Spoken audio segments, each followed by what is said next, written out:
Welcome, good morning all of you. आज हम आपके लिए लेकर आए हैं क्लास 10th हिंदी मीडियम से सब्जेक्ट एसएसटी में हम ज्योग्राफी पार्ट पढ़ रहे थे। चैप्टर नंबर 7 है राष्ट्रीय अर्थव्यवस्था की जीवन रेखाएं। राष्ट्रीय अर्थव्यवस्था की जीवन रेखाएं पार्ट नंबर 6 या भाग नंबर 6। आज का जो हमारा प्रकरण है, जो टॉपिक है, वह है जल परिवहन। जल परिवहन के बारे में आज हम अध्ययन करेंगे। इससे पहले की वीडियो में आप पढ़ चुके हो परिवहन के जो साधन थे, जिसमें आपने स्थल परिवहन का अध्ययन किया कि स्थल परिवहन में आपने सड़क परिवहन, रेल परिवहन और पाइपलाइन परिवहन का अध्ययन किया था। आज हम पढ़ रहे हैं जल परिवहन। जल परिवहन एक परिवहन का एक साधन है। ये भी देखते हैं जल परिवहन की मुख्य क्या क्या विशेषता हैं। जल परिवहन का जो संबंध है हमारे भारत देश का विदेशी देशों के साथ में प्राचीन काल से चला आ रहा है, क्योंकि पहले परिवहन के कोई साधन नहीं थे। न सड़क परिवहन था, न रेल परिवहन था और न वायु परिवहन था। तो उसमें व्यक्ति या तो पैदल चलकर अपनी यात्राएं पूरी करते थे या फिर जल मार्ग के द्वारा। यही कारण है कि जल परिवहन एक हमारा सबसे पुराना परिवहन का साधन है। भारत के लोग अंतःकाल से समुद्री यात्राएं करते रहे हैं। यानी हमारे भारत देश के जो लोग हैं और जो विदेशी जो लोग यहाँ पर आए भारत देश में, वे किसी कारणवश आए। कैसे आए? क्योंकि भारत की जो भौगोलिक स्थिति है वे बहुत ही सुंदर स्थिति है। भारत की भौगोलिक स्थिति अगर एक मानचित्र में देखते हैं तो भौगोलिक इस प्रकार से एक भौगोलिक स्थिति है भारत देश की, जो 3 ओर से पानी से घिरा हुआ हमारा जो देश है।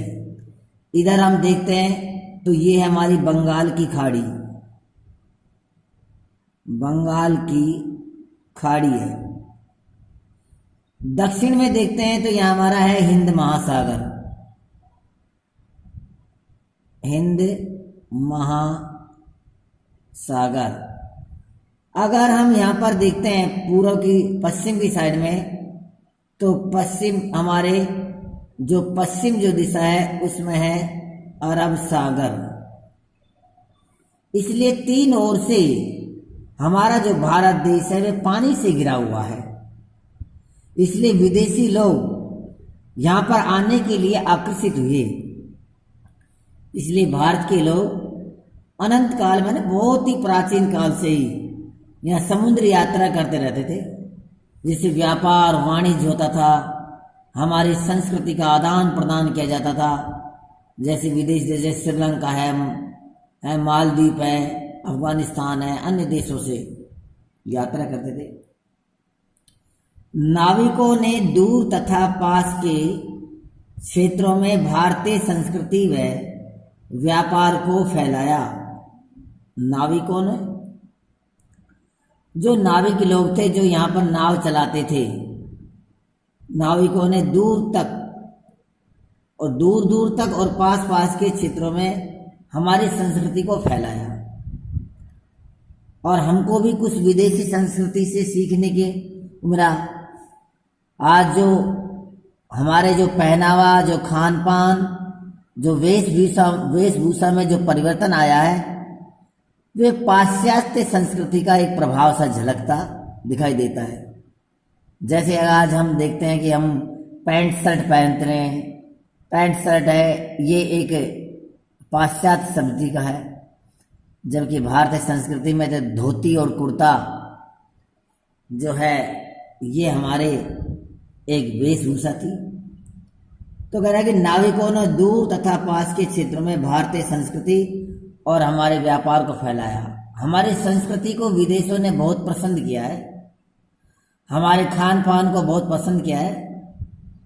हमारा खान पान और हमारी संस्कृति है विश्व में सबसे अच्छी संस्कृति मानी गई है। जल परिवहन का सबसे सस्ता साधन है।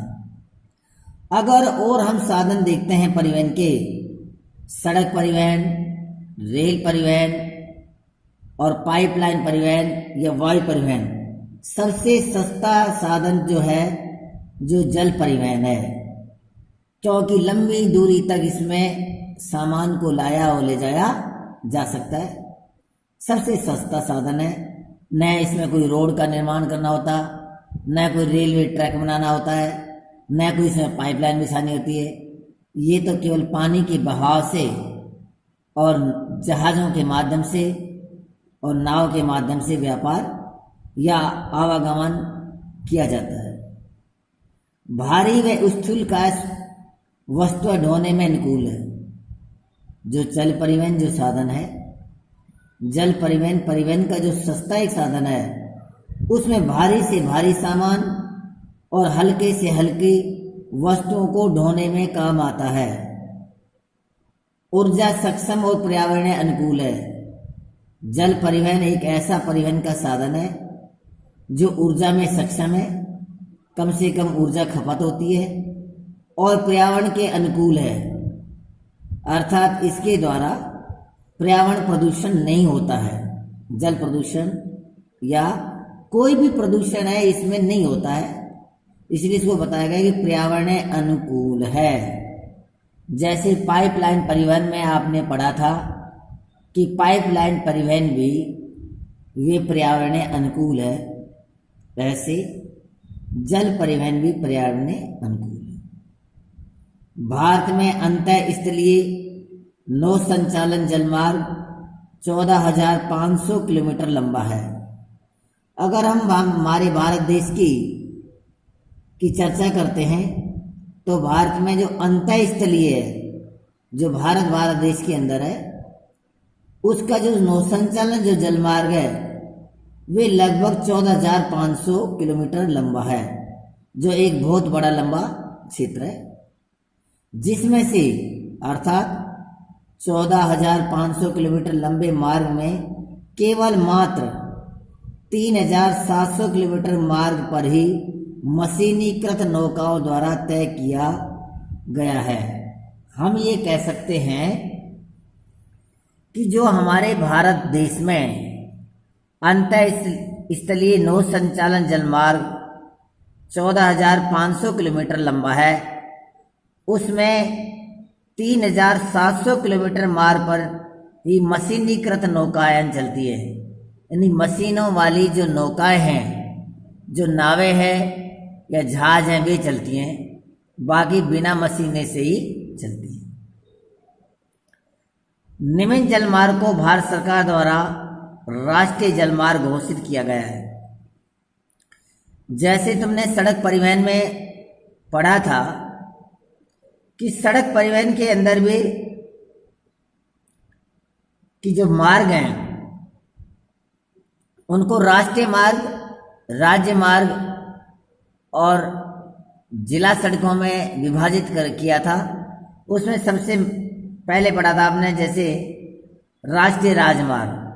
जैसे सड़कों में राष्ट्रीय राजमार्ग को पढ़ा, भारत सरकार ने उनको प्राधिकार में है, ऐसे ही ये जो जलमार्ग है, इन जलमार्गों को भी भारत सरकार द्वारा मान्यता प्राप्त है। कुछ जलमार्ग घोषित किए गए जो ये इस प्रकार से हैं, निम्न है। तो निम्न जलमार्गों को भारत सरकार द्वारा राष्ट्रीय जलमार्ग घोषित किया गया है। कौन कौन से हैं जो जलमार्ग जिनको घोषित किया गया है? नंबर 1, हल्दिया तथा इलाहाबाद। जो हल्दिया है, हल्दिया जो पश्चिम बंगाल में है, और इलाहाबाद उत्तर प्रदेश में। तो हल्दिया है पश्चिम बंगाल में और इलाहाबाद उत्तर प्रदेश।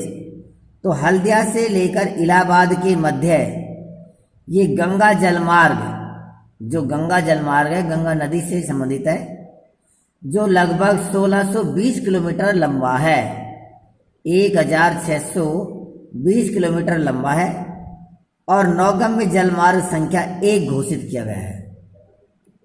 जैसे तुमने पढ़ा था ना, राष्ट्रीय राजमार्ग नंबर 1, राष्ट्रीय राजमार्ग नंबर 2, 3, ऐसे ही हमारे कुछ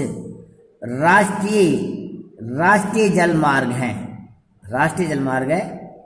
तो हम कह सकते हैं कि राष्ट्रीय जलमार्ग या नौगम्य जलमार्ग संख्या जो 1 है, वे हल्दिया पश्चिम बंगाल से लेकर इलाहाबाद उत्तर प्रदेश तक स्थित है, जो गंगा जलमार्ग के नाम से जाना जाता है, जो 1620 किलोमीटर लंबा है। अब नंबर 2 लेते हैं, सदिया व धुबरी के मध्य। सदिया और जो धुबरी है उसके बीच में एक जलमार्ग है। इस जलमार्ग की जो लंबाई है लगभग 891 किलोमीटर लंबा है, जो ब्रह्मपुत्र नदी जलमार्ग पर है, जो नौगम्य जलमार्ग संख्या 2 कहलाता है। जो नौगम्य जलमार्ग संख्या 2 कहलाता है, ये सदिया और धुबरी के मध्य है। जो ब्रह्मपुत्र जो नदी है, जो ब्रह्मपुत्र जो नदी है, उस ब्रह्मपुत्र नदी से संबंधित ये राष्ट्रीय जलमार्ग या नौगम्य जलमार्ग संख्या 2 है। नंबर 3, कोटापुरम। कोटापुरम से कोमान तक, जो भारत के सुदूर दक्षिण में दक्षिण पश्चिम में स्थित ये जलमार्ग स्थित है। भारत के सुदूर, अगर हम दक्षिण पश्चिम में देखते हैं यहाँ पर, तो ये कोटापुरम से कोमान तक, जो केरल में, अगर ये देखते हैं तो ये जो स्टेट से हमारा ये बाउंड्री है, ये केरल की बाउंड्री है। तो केरल में उद्योग मंडल तथा चंपक्कारा नहरों से लगभग 205 किलोमीटर नौगम्य जलमार्ग संख्या 3 है। इसको जलमार्ग संख्या 3 घोषित किया गया है। ये 3 नंबर जलमार्ग है। इसके अलावा देखते हैं तो अन्य सक्षम आंतरिक जलमार्ग में, जैसे हमारे भारत देश में विभिन्न प्रकार की जो नदियां बहती हैं, तो अन्य और क्षेत्र हैं जो हमारे अंतः स्थलीय जो जलमार्ग है, अंतः स्थलीय नौसंचालन जो क्षेत्र है, जिसमें जैसे गोदावरी, कृष्णा, बराक, सुंदरवन,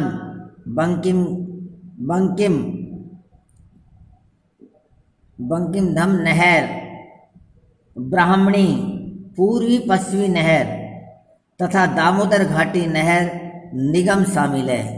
यानी ये प्रमुख ऐसे और क्षेत्र हैं जो ये हल्दिया, सदिया और कोटापुर जो 3 जलमार्ग बताए, नौगम्य जलमार्ग संख्या 1, नौगम्य जलमार्ग संख्या 2, नौगम्य जलमार्ग संख्या 3, इन तीनों के अलावा ये क्षेत्र और हैं जहाँ पर हमारे जल परिवहन है, जल परिवहन का कार्य किया जाता है।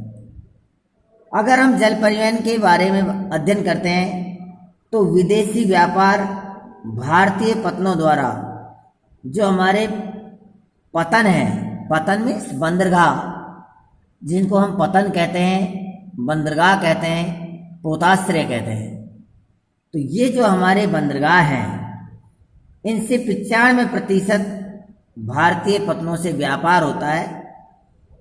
तो 95% एक बहुत बड़ी संख्या है, 95% व्यापार होना, और जिससे मुद्रा है, वे मुद्रा जो है लगभग 68% विदेशी मुद्रा जो है इससे अर्जित की जाती है। तो ये थे हमारे भारतीय जल परिवहन के बारे में कि किस प्रकार से भारतीय जो ये हमारा क्षेत्र है, यहाँ पर अगर देखते हैं तो गुजरात से लेकर और पश्चिम बंगाल तक गुजरात से लेकर, ये गुजरात से लेकर और जो हमारा पश्चिम बंगाल है, ये जो क्षेत्र है ये हमारा एक समुद्र तटीय क्षेत्र है जहाँ पर पतन स्थित है। अब देखते हैं कि हमारे भारत देश के प्रमुख पतन कौन कौन से हैं। पतन कौन कौन से प्रमुख बंदरगाह, कौन कौन से बंदरगाह हैं। तो प्रमुख पतन देखते हैं हम कि कौन कौन से पतन हैं हमारे भारत देश के अंदर, कि जिनके बारे में हम अध्ययन कर रहे हैं। प्रमुख पतन के बारे में हम पढ़ रहे हैं कि कौन कौन से प्रमुख पतन हैं। देखते हैं पतनों के अंदर, देखते हैं अगर जैसे प्रमुख समुद्री पतन, प्रमुख समुद्री पतन, ये हमारे भारत देश के प्रमुख समुद्री पतन है, क्योंकि समुद्र पर जो स्थित पतन है इसलिए इसको हम समुद्री पतन कहते हैं। या तो कुछ पतन अरब सागर में स्थित है या फिर बंगाल की जो खाड़ी है उसमें स्थित है। हम कह सकते हैं इसको, हमारे जो भारत देश की जो समुद्र तटीय जो स्थिति है वो बहुत ही अच्छी है। जो पूर्व से पश्चिम में स्थित जो हमारे कुछ पतन है, भारत की 7516.6 किलोमीटर लंबी समुद्री तट रेखा के साथ 12 प्रमुख तथा 181 मध्यम व छोटे पतन हैं। हमारे भारत देश के अंदर अगर हम देखते हैं तो लगभग 7516.6 किलोमीटर 6 किलोमीटर की लंबी समुद्र तट रेखा है। जैसे अगर हम भारत देखते हैं तो जैसे ये अगर हमारा भारत का एक कोस्टल एरिया वाज का देखते हैं, वहाँ पर जो गुजरात है और ये वेस्ट में, ये गुजरात से लेकर और ये वेस्ट बंगाल तक अगर इसको हम देखते हैं ये क्षेत्र को, तो ये क्षेत्र जो हमारा है, ये क्षेत्र गुजरात, ये 7516.6 किलोमीटर लंबा है। 7516.6 किलोमीटर लंबी एक समुद्री तट रेखा है। ये समुद्री तट रेखा है जिसपे 12 प्रमुख और 181 मध्यम व छोटे पतन स्थित हैं। आइए अब देखते हैं कि भारत के अंदर प्रमुख पतन कौन कौन से हैं। नंबर 1 है कांडला पतन, जिसको हम पतन को बंदरगाह भी बोलते हैं। बंदरगाह, पतन, पोताश्रय, ये इसके नाम है। तो सबसे पहले देखते हैं कांडला पतन। कांडला जो पतन है ये कच्छ गुजरात में, अगर ये देखते हैं ये जो कच्छ है, ये कच्छ जो गुजरात है, यहाँ पर गुजरात में स्थित है। यह एक ज्वारीय पतन है। कैसा पतन है ये? ज्वारीय पतन है। कराची पतन की कमी को पूरा करने तथा मुंबई से होने वाले व्यापारिक दबाव को कम करने के लिए इसका निर्माण किया गया था। जब हमारा भारत देश 15 अगस्त 1947 को आज़ाद हुआ, तो आज़ाद होने के बाद में जो पाकिस्तान और भारत जो धर्म के आधार पर जो दो देश बने, तो जो कराची जो बंदरगाह था वे पाकिस्तान में चला गया। तो कराची पतन के पाकिस्तान में चले जाने के कारण इसलिए उसकी से जो व्यापार होता था हमारा उत्तर भारत से और जो मुंबई से होने वाले जो व्यापारिक जो क्षेत्र थे, तो मुंबई पतन के ऊपर सबसे ज़्यादा दबाव पड़ा। इसलिए कराची पतन का पाकिस्तान में चले जाने के कारण हमें कांडला पतन, कांडला बंदरगाह का निर्माण करना पड़ा, जिससे हमारे व्यापार हो सके। कांडला पतन भारत के मुख्य रूप से जैसे जैसे जम्मू कश्मीर, पंजाब, हरियाणा, उत्तराखंड, राजस्थान, इन क्षेत्रों से इनका व्यापार किया जाता है। ये इनके व्यापारिक क्षेत्र है। नंबर 2 लेते हैं मुंबई पतन, जो महाराष्ट्र में स्थित है। यहाँ पर देखते हैं तो ये मुंबई पतन है। ये एक बृहत्तम, एक बहुत बड़ा प्राकृतिक खुला पतन है। खुला यानी कि बंदरगाह है, एक बहुत बड़ा देश का सबसे बड़ा प्राकृतिक पतन है।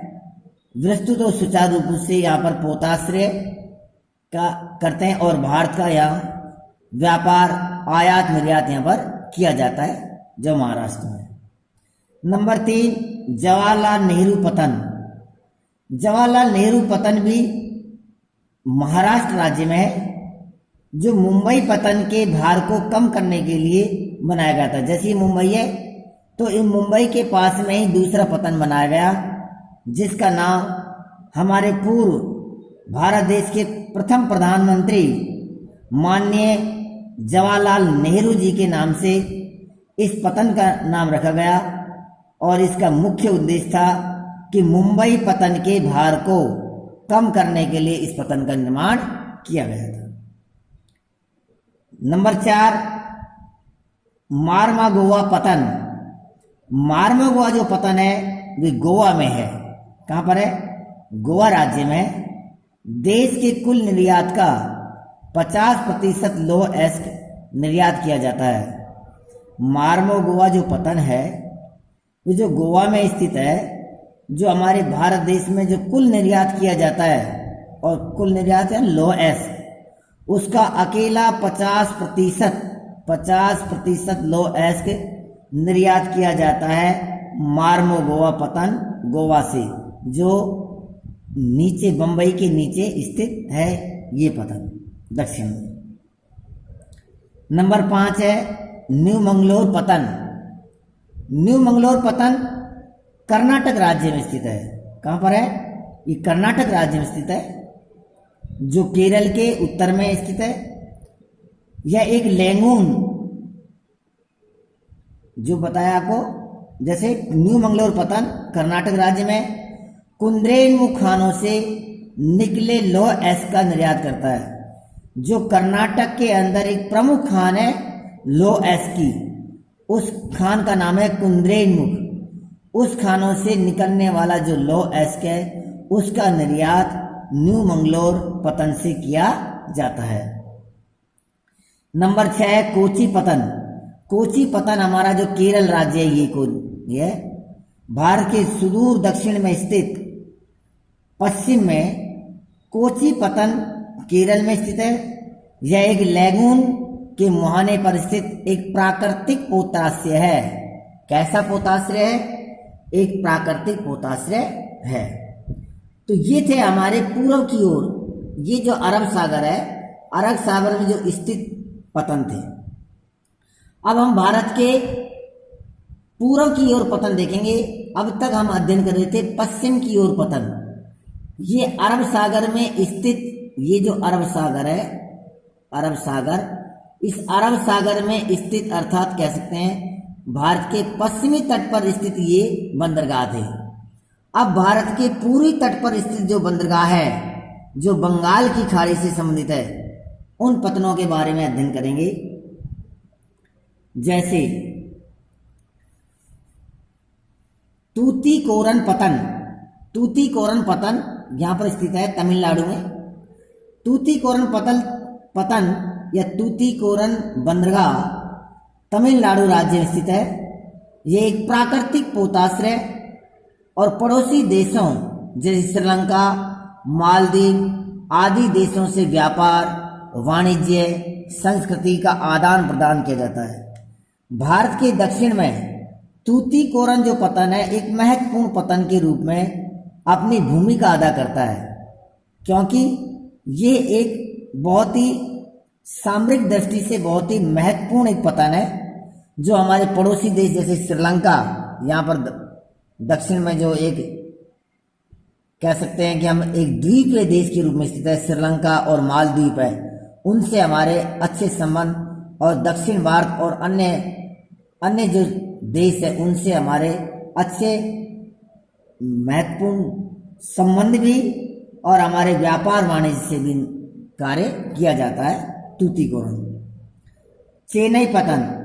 तमिलनाडु से तूतीकोरन पतन के उत्तर दिशा में, ये भी तमिलनाडु राज्य स्थित है, तमिलनाडु राज्य में स्थित है। चेन्नई पतन भी ये प्राचीनतम, ये कृत्रिम पतन है।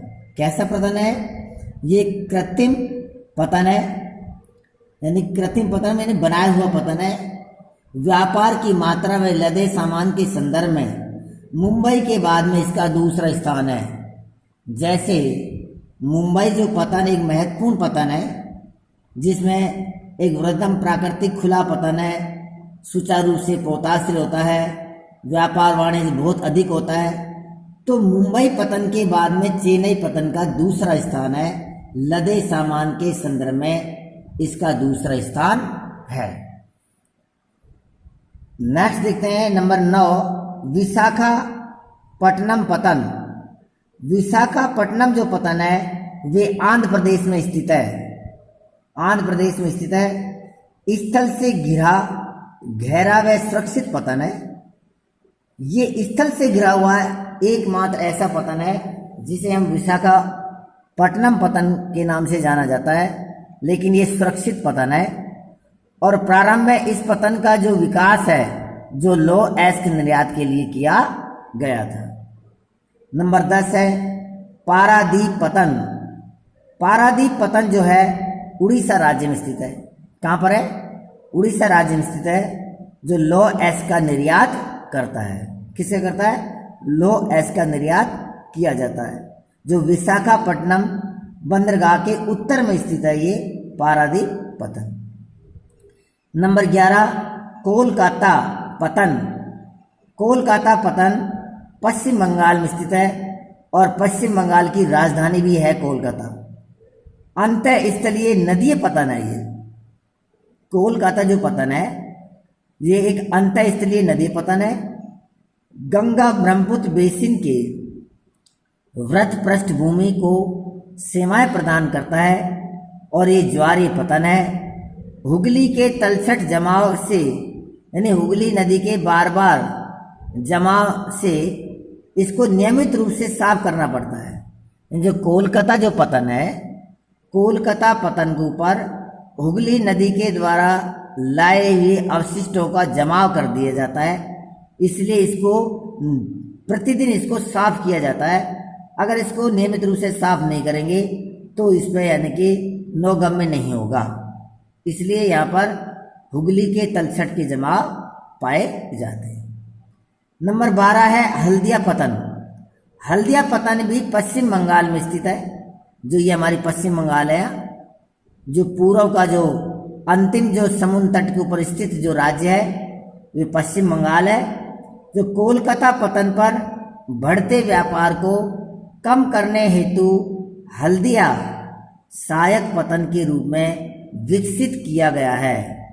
जो हल्दिया जो पतन है, हल्दिया पतन को कोलकाता जो बंदरगाह है उस कोलकाता बंदरगाह के भार को कम करने के लिए हल्दिया जो पतन है उसका निर्माण किया गया था। जैसे आपने पहले बढ़ाया कि मुंबई जो पतन था, उस मुंबई पतन के ऊपर भार अधिक हो रहा था, उसकी सहायक के रूप में जवाहरलाल नेहरू पतन का निर्माण किया गया था महाराष्ट्र में। ऐसे ही पश्चिम बंगाल में कोलकाता पतन के भार को कम करने के लिए हल्दिया पतन का निर्माण किया गया है। तो ये थे हमारे प्रमुख समुद्री पतन कि भारत के अंदर कौन कौन से समुद्री पतन है।